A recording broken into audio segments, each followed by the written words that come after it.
Hai, salutare cu metrașilor și bine v-am regăsit. Facem un podcast astăzi. Impropriu podcast. Un video din viața mai personală, așa să zicem. Ca și tema văzut în titlu, cum am achiziționat eu prima mașină personală, să zicem. Și ce pățanii am avut și ce probleme am avut. Că na, asta este. Băi, prima mașină pe care am achiziționat-o personal a fost în 2008. Având în vedere că eu am luat în permis în 2007 până în decembrie. Că atunci se dădea, nu sunt, poate mulți din voi știți că se dădeau toate categoriile B, C, E, le dădeai toate într-o zi. Le dădeai pe chestionar, am dat și sala tot așa în aceea zi. Nu a fost... Mi se părea mult mai ușor atunci dacă și învățai și aveai și cum să zic eu, cât de cât cunoștințe să conduci și alea, luai mult mai ușor pe mine decât să le iei acum, să iei fiecare categorie în parte de examen. Asta este. Trebuia să se schimbe ceva, că să lua prea ușor permisul pe vremea aia. Și de-au apărut și mulți nebuni pe drum și mulți oameni care, în fine, nu discutăm despre asta acum. Bă, fraților, și eu atunci, în perioada până 2007, lucram la un service care se în zonă, știți, la Raiman. Eram mecanic acolo, am fost cam nu mai știu, vreo 10 luni mecanic, ceva de genul. Și ce zic eu, aveam noi în familie, atunci la vremea aia aveam un Passat destul de vechi, era deci asta se întâmpla în 2007-2008, un Passat de până 86, frate. Un Passat în 86, motor de 1.6 diesel, care sunteți cunoscători, 1.6 diesel din ăla, fără turbine, fără nimic, era clasic, 1.6 diesel clasic, n-aveai treabă cu ăla, era tank de mașină. Nu, fără turbine, fără nimic, clasic, nu știu cât avea, 55 de cai, ceva de genul, oricum.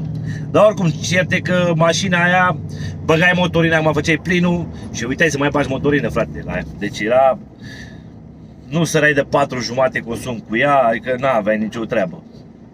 Și că, ca să vă fac și o paranteză așa, am plecat atunci la mare cu mama, cu tata. Ne-am dus de la Târgoviște până la Constanța, sunt aproape 300 de km sau chiar 300. După aia ne-am dus la Tulcea, am luat de stațiune, ne-am dus la Tulcea. Am venit înapoi acasă și mai aveam jumătate de rezervuri, adică și am făcut, nu știu, 700 ceva de kilometri și aveam jumătate de rezervuri și nu știu cât avea rezervuri atunci, 50 ceva de litri, 60 de habar. În fine. Și ce zic eu, eu având permis atunci, vorbesc cu mama, cu tata, hai mă să facem...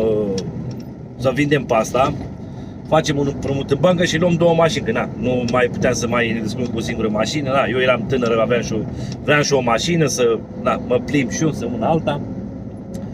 Și zi și făcut, am vândut mașina, nici nu mai știu câți bani am luat pe aia, 30 de milioane, habar n-am, la vremea în 2007, 30 de milioane, 25, habar n-am, știu. În fine, nu mai contează asta, facem împrumut la bancă, am luat atunci, mi-aduc aminte că nu mai știu, la 225 de milioane, ceva de genul, atunci la vremea era euro era 3 lei și ceva, 30 și ceva de mii, așa era atunci. Și mi-au aminte că au venit vreo 8.000 de euro, totul cu ce mai aveam și cu aia vreo 8.000 de euro, ceva de genul. În jur de 8.000 sau 8.500 chiar. Nu, am avut 8.000 și ne-am mai împrumutat la altcineva de încă 1.000 de euro. Zi și făcut. Am găsit niște băieți de pe la Dărmănești, pe lângă Târgoviște, care așa, când în vorbă am ajuns la el avea un Vito, lua oameni și mergea în Germania să cauți mașini. Mai știu cât am plătit atunci, parcă 100 de euro de persoană, dacă nu mă înșel. Și am plecat în Germania. Și făcut, treaba socoteală, hai să mergem în Germania. Am plecat în Germania. Și ne ducea omul. El avea pe sora lui, băiatul ăsta care mergea, avea pe sora lui pe la Berlin, pe acolo, ceva de genul. Și hai să mergem să căutăm, am intrat în Germania, am început să luăm parcurile la rând. Vă dați seama că, ca să căutăm mașini. Că nu era, nu mi-aduc aminte dacă era atunci în 2008, probabil că era, dar nu prea avea oricine acces la mobile, la dragi, la astea, să caute mașini, să ți le rezervi, să... Nu, noi mergeam pe parcuri.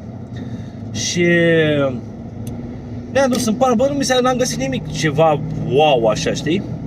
Până la urmă ajungem la Dresden, da, la Dresden. Ajungem la Dresden, la fel într-un parc din ăsta, avea o grămadă de mașini la pe acolo. Și ce ne-a sărit nouă în ochi? Seatul Cordoba Vario, care l-avem și acum de altfel. În 2002 Euro 4, motorul 1.4, 16 valve, care vine echipat și pe Volkswagen Golf și pe astea Seat sau ce mai sunt, dacă Skoda. Acel, bă, îl știți, clasic, motorul 1.4, 16 valve, 75 de cai. Scria acolo că scriau cu o cariocă albă, habar n-am, pe parbis, că scria motor new, scria în germană acolo. Băiatul ăsta vorbea foarte bine germană, care ne-a luat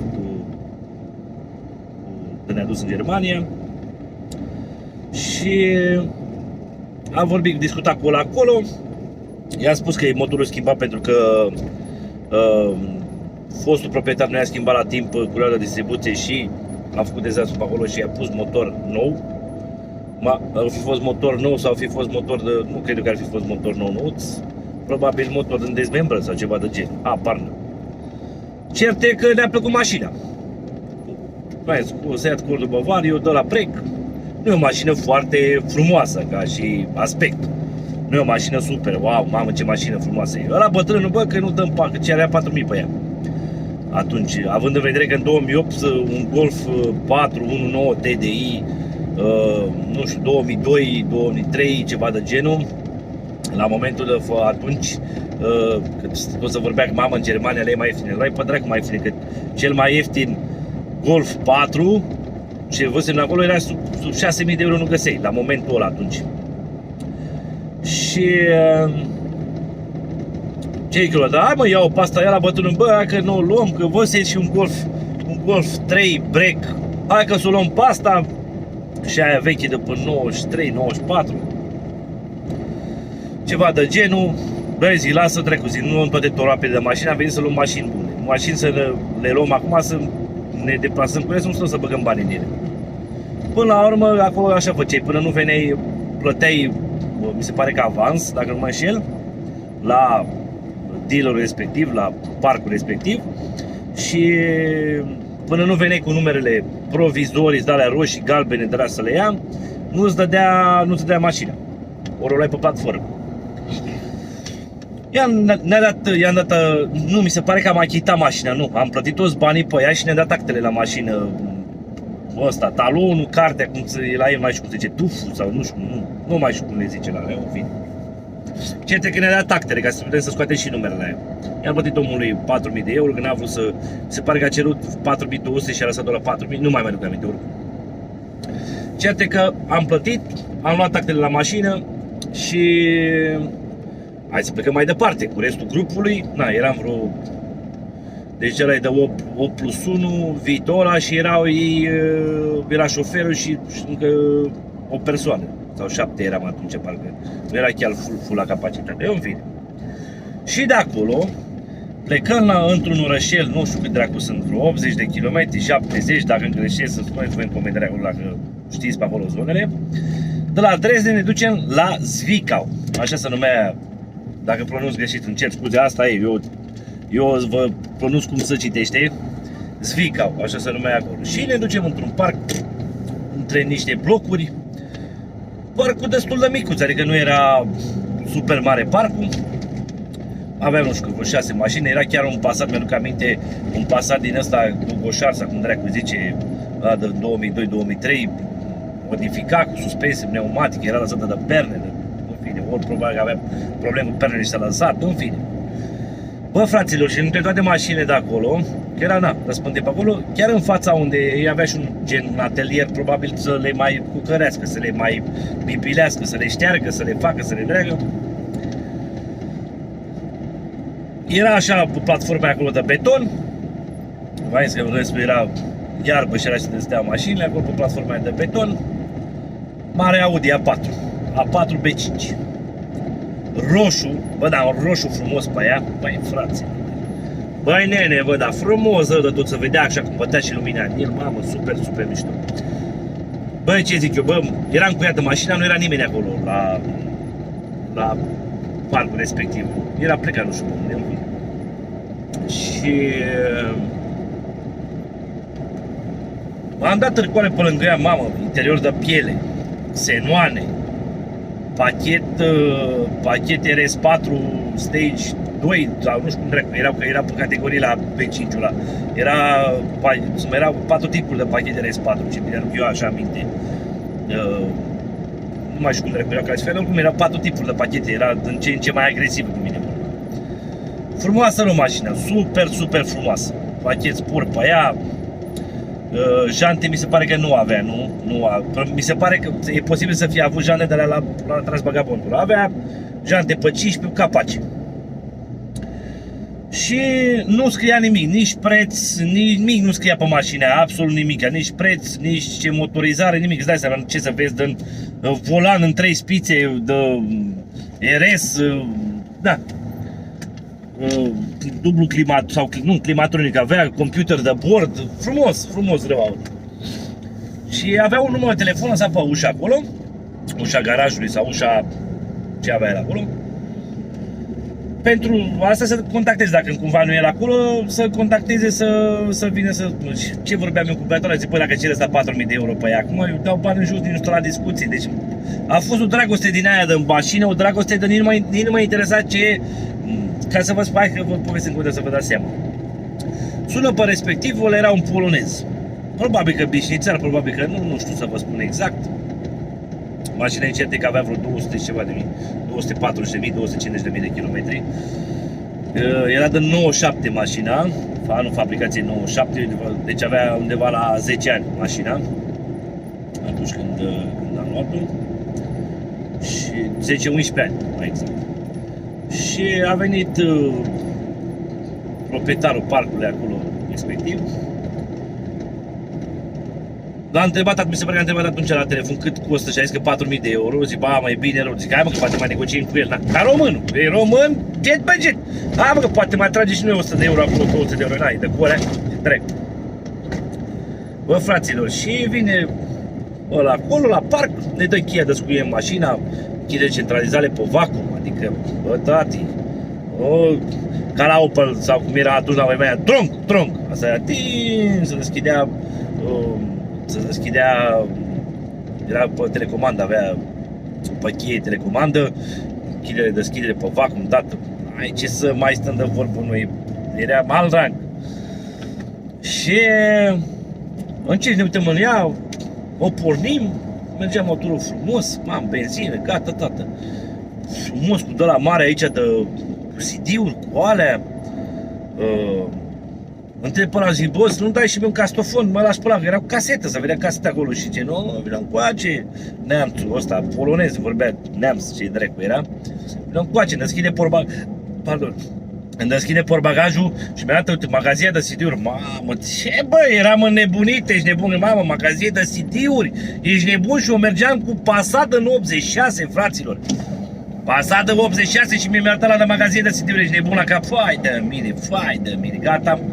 Ia scaun de piele impecabile, bă, impecabile, nu era, avea un pic o urmă de uzură, dar nu era să zici, bă, să rupte sau nu, frate.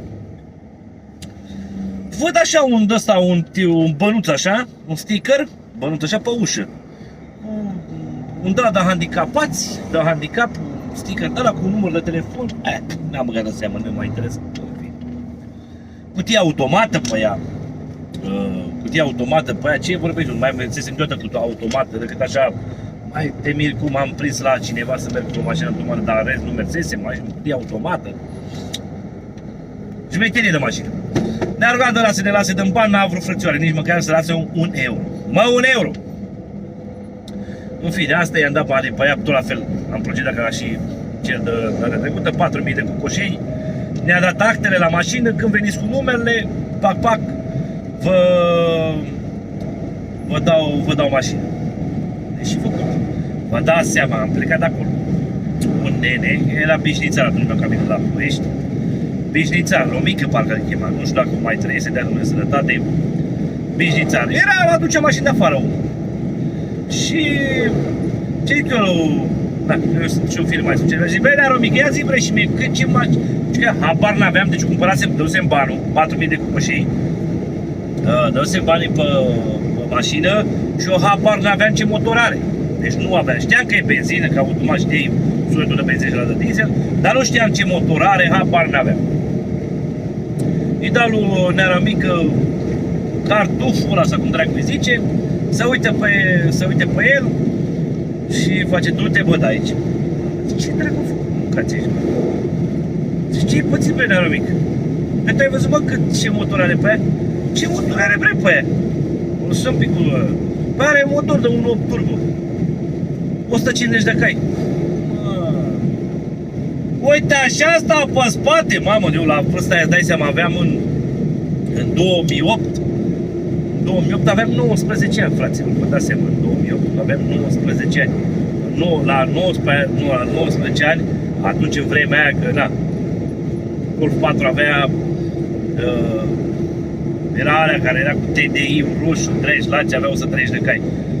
Dar eu cu asta, vă dați seama, la vârsta de 19 ani să am, deci pe tovarășii noștri de la ISTR, să trăiți, să vă dea lumea sănătate, la vârsta mea să am motor de 150 de cai, benzină, fai de mine, băi, deci credeți-mă că ne-am dus după aia pe la Berlin, că na, trebuia să ducă oamenii în continuare să-și ia fiecare mașini și pe aia în drumul spre casă să ne luăm fiecare mașină de unde le aveam și mergeam cu unul după alții. Eu nu mai aveam răbdare, mâncam aș doar, să dai seama, trebuia să mă duc. Era vorba de toată expediția asta, 5-6 zile, dacă în 5-6 zile nu-ți găseai mașină, asta este. Care mai de care, să-și ia mașini. Duceți și Nearomică, care vesteam un Golf 3, un 9 TDI, parcă, sau ceva de țară, un 9 era. Bă, dar mergea mașinuța aia, mâncat tearnele aia, Golful la 3, băi, tot roșu era. Că mergea, tot roșu era din ăsta hatchback, din ăla micuț. Dar mergea, frățioare, Golful, în fine. Ce zice, noi asta la hotel, acolo ne-am scos până la urmă numere, ne-am scos numere de la Berlin pe Bandal, și oricum, acolo se scotea numere în funcție de zone, în funcție de alea, erau zone unde erau mai scumpe, erau zone unde erau mai ieftine și nu știu dacă am putut pe numere provizoriu, dar erau alea galbene, acum nu prea te mai lasă cu alea galbene pe săptămână sau că treacă 5 zile, alea roșii pe 30 de zile erau foarte scumpe atunci. În zona aia era vreo 150 de euro parcă de mașină. Și pe asta am dat numai și parcă la jumătate de preț, dacă nu mă înșel. Și bă, fraților, ne-am dus până am scos numele la mașină. Și ce zice vagabond și Nearomică ăsta, băiatul ăla, că dacă care vrea să meargă cu noi, stăm după el, să duce să-și ducă. Adică nu a zis stăm după el. Mă întreabă pe mine dacă vreau să plec mai repede acasă, că el, noi nu știam drumul spre casă, că atunci nu prea aveam noi GPS-uri, Google, Regi, nu prea știam care cum stă treaba. A zis că ne duce la el să ne luăm mașinile și dăm 50 de euro ca să bage și un motorină. Ăla bătrânul când a auzit, ce bă, dai eu 50 de euro la hoții ăștia, lasă. Haide bă, eu nu mai aveam răbdare, haide bă să le dăm să mergem direct acasă, mai stăm pe aici încă 2-3 zile. Dacă mai stăm încă 2-3 zile până să termina tot turul, cum vine vorba, automat trebuia să plătești hotel, care costa undeva la 30 de euro camera cu două, atunci la momentul ăla, plus mâncare, plus tot acolo, și poate chiar mai mult. A dat până la urmă, băi, ne-a luat cu Nearomică, cu Golful și cu băiatul ăla, ne-a dus la fiecare la mașină, la mașinile. Bă, fraților, știu că mi-aduc aminte că am fost întâi la Zvica, unde era mașina mea, și pe aia am mers la Dresden, la notul palul la bătrân.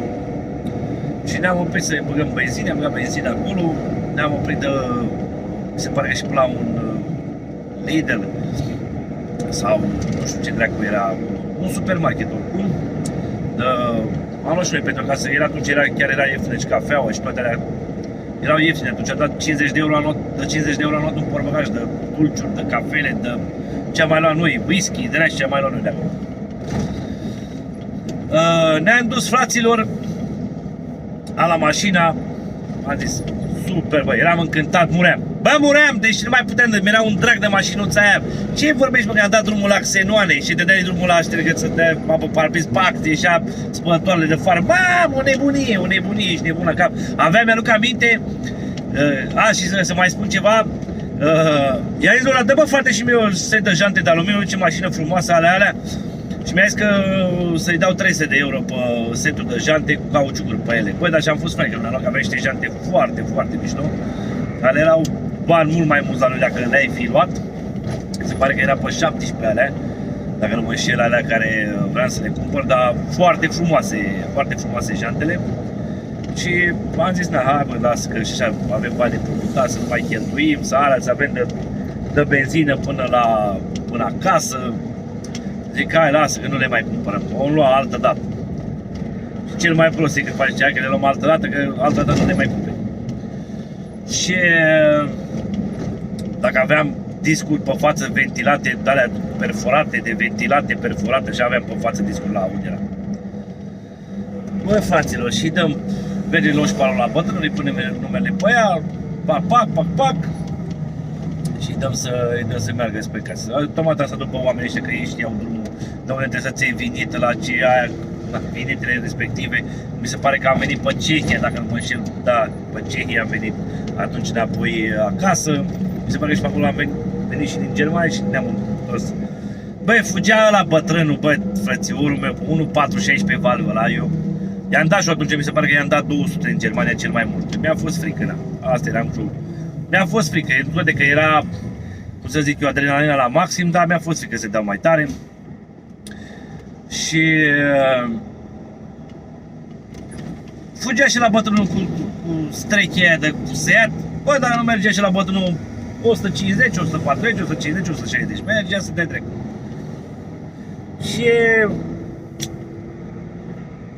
până la un moment dat, oamenii, vezi, dacă aveau experiență, veneau aproape, nu neapărat săptămânal, dar o dată la 2 săptămâni veneau și făceau drumurile astea lungi în Germania, înapoi în România cu mașini și pe alea erau învățați să meargă mult. Eu, fiind la început atunci cu șoferia, mi se pare că nici aveam un an de zile atunci, da, că am luat în decembrie 2007 permisul și în septembrie 2008 am fost la mașină, deci nu aveam un an de zile. Mi-a fost greu, ăla bătrânul a rezistat, că dacă era șofer de o viață, nu era problemă la el de condus, dar eu n-am mai putut să mai conduc, m-am pus jos, a trebuit să dorm când aveam încotro. Acum de dete mai așa un pic, nu veniți pe mine, trăiți la familie, țineți banda. Și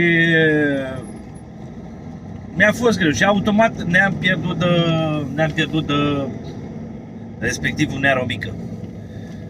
Bine, deja mi se pare că intrasem în Ungaria și de acolo ne-am descurcat noi să venim singuri.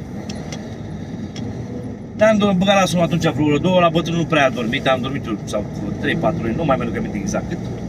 La bătrânul n-a dormit mai deloc. Am plecat, i-am dat Japonia, bă fraților.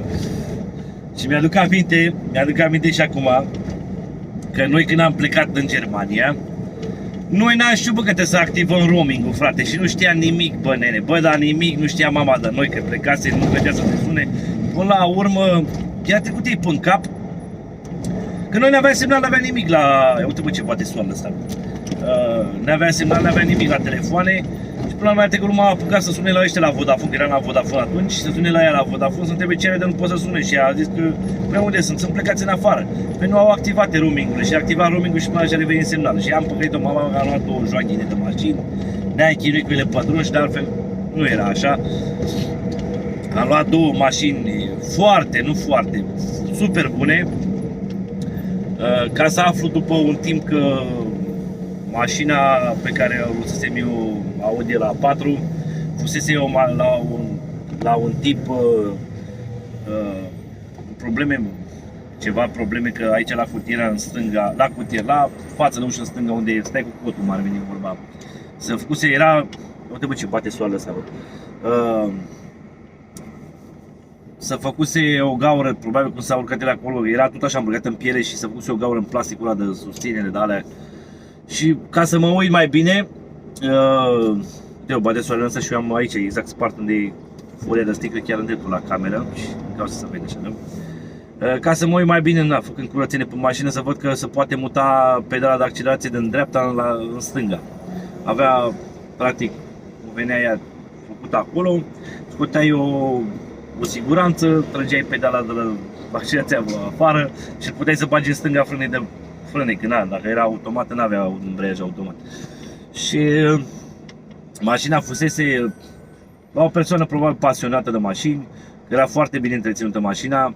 Bineînțeles că am început să-i dau eu liniuțe, dragi lași cu băieți și eu că aminte, eu luam cu nu mai știu, parcă cu a doua luam 120, puteai să dai pe, nu era manual cum e astea cu impulsul, dai plus minus, era 2, 3, 4 așa avea, mi se pare că era mai mult o frână de motor, gen pe timp de iarnă să poți să faci frână de motor, de ce mi-aduc eu așa aminte, dar eu o foloseam pentru bubuială. Și i-am schimbat atunci că mi-au aminte că i-am făcut toată distribuția, avea mi se pare la un semerin în fața aici la distribuție, l-am schimbat și pe ăla. Am făcut-o tot cap-coadă mașina când am luat-o, ăla bătrânul nu i-a făcut absolut nimic. Și am mers cu distribuția mașinii, cum a luat-o, 10 ani de zile, fraților. Mă, 10 ani? Voi vă dați seama să mergi cu distribuția 10 ani de zile cu aceeași distribuție care a luat-o în Germania, n-a schimbat absolut nimic decât te-a băgat cu lei și când și-a mai adus aminte și filtre. Și merge și mașină și acum, de înainte, mi-a picat sonda lambda care are 7 milioane. M-a luat cap. Eu mă folosesc să mă duc la muncă cu ea și m-a luat cap. Mi-a zis că e 7 milioane sonda lambda, m-a luat cap. Aia trebuie să schimbăm și pe aia. Și... stai că v-am uitat să vă spun. Vă mai spun că atunci era cu taxa de primă matriculare. Și să luam în funcție de norma de poluare. Și la bătrânul la Euro 4 al lui, fiind an mai nou, era mașina era 2002, atunci era 2008, avea 6 ani vechime. Taxa lui la bătrânul de primă matriculare era 150 de euro, a fost, vreo 600 și ceva de lei. La mine 800 și. Taxa de primă matriculare, 800 și ceva de euro. E bine, ne-am dus drept. Și zic să vorbise ăla, să vorbea că o scoate taxa de prima matriculare, după aia a venit Tăricianu, să nu mai știu care dracu a venit, a triplat taxa. Bineînțeles că mașina mea a văzut garajul. Eu n-am putut să matriculez, după ce mi-a explodat alea 5 zile, cât de că a fost o săptămână numele alea galbene, eu a trebuit să o trag pe dreapta. Am tras-o pe dreapta. Pe aia acolo, bă, cu metri, deschide ușa. Am tras-o pe dreapta, am dus-o la țară pe platformă, mi-aduc aminte și acum. Că lucram la Rema și am cerut pe închiria platforma să o duc la țară pentru că stătea degeaba în fața blocului, că eu nu aveam bani să o scriu. Că triplase băieții taxa și se făcuse de la 800 de euro la 2700 de euro, 850 de euro la 2000 și ceva de euro, 2600 de euro, 700 de euro. Și am zis, frățiorul, așa ceva nu fac, am dat 4000 pe mașină și dau 2700 pe taxă, nu se poate. Am pus o platformă, am dus-o la țară, am dus-o băgat-o în garaj și acolo a stat venea să plâng, vă dați seama. Și acolo a stat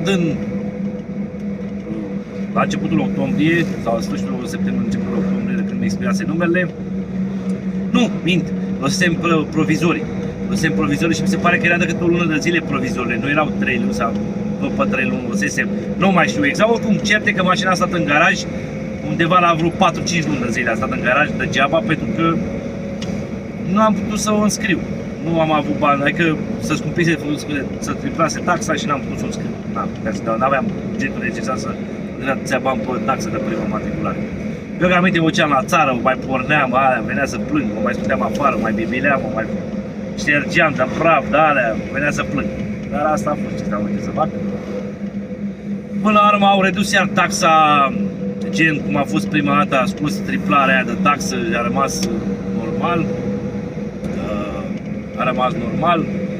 Știu că am plătit până la urmă taxa primă matriculare 850 de euro, am matriculat-o, eram cel mai fericit, am mers mașinuța aia, am început cu liniuțe, cu trăcii, a început să mi se aprindă uleiul la ea, când o ținea la turații mici se aprindea uleiul, când îi dădeai forjă să stingea. Ce să facem? Hai să schimbăm pompă de ulei, am schimbat atunci, mi-am aminte că data desfăcută, am schimbat și cuzineții, i-am băgat cuzineți noi, nu au fost scumpe, 150 de lei a costat sau ceva de genul. Pompa de ulei a fost mai scumpă, a fost cu 300 și ceva de lei pompa de ulei. Și am schimbat-o și pe aia atunci. Tot dădând jeregai la mașină, la un moment dat mi s-a spart furtunul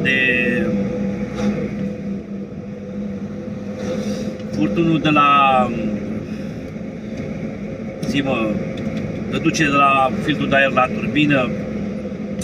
Avea niște racuri care plecat în latura aia mare și n-am văzut, mi-a tras praf pe acolo și am stricat și turbina. Șuiera, când luai piciorul pe acela de șuiera, o făcea ca toate alea. De du-te repară și turbina le-am dat vreo 12 milioane atunci, că era turbină pentru benzină cu răcire pe antigel, pe alea, am reparat-o și pe aia. Și după în ce an am vândut-o? În 2015. 2015, deci după 7 ani am vândut-o. Mașina merge, mi se pare că și am mai văzut-o și ziua de astăzi, mașina mergea super bine. Am luat pe aia atunci 1500 de euro când am vândut-o, dar am avut noroc că mi-am recuperat taxa la ea. Și taxa la ea a fost vreo 6000 de lei, mi-a recuperat în taxă. Când s-a dat ei bani înapoi atunci, am recuperat banii vreo 6000 de lei, am băgat în asta în Passat, i-am schimbat ambreiajul, i-am schimbat toate alea, am făcut un joc și pe asta. Și cam asta a fost istoria cu Germania, cu prima mea mașină.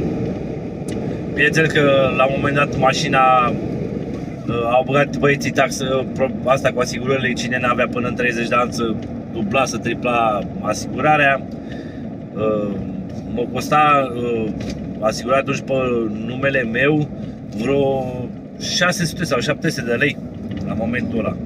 Și când au băgat cu limite de vârstă și mi-au cam aminte că trecut după numele la bătrânul mașina, am făcut act de vânzare-cumpărare cu el.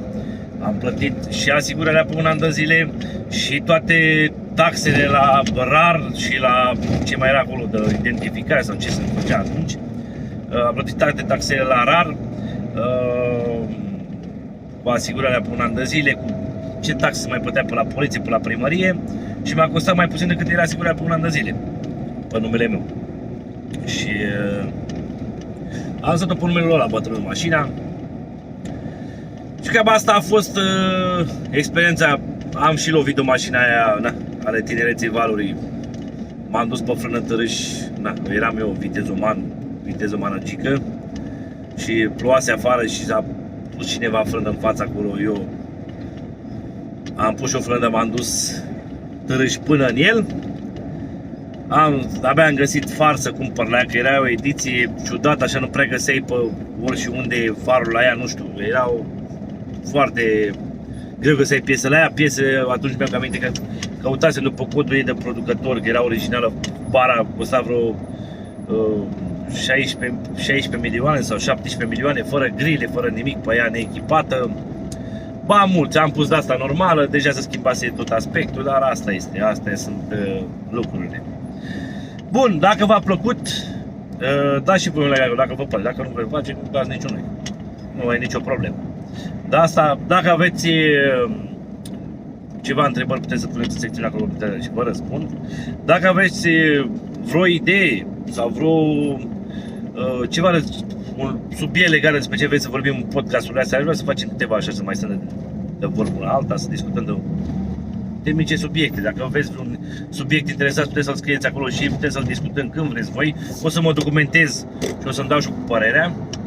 Dacă nu mai povestim așa de pățânile noastre, nu o să repet pe alea care au fost în Drag Rule, sau poate o să le repet, că mulți știți că videoclipurile vechi pe care le-am avut, a trebuit să le scot, să le șterg, am fost rugat să le șterg de pe YouTube, am zis și făcut, nu e nicio problemă.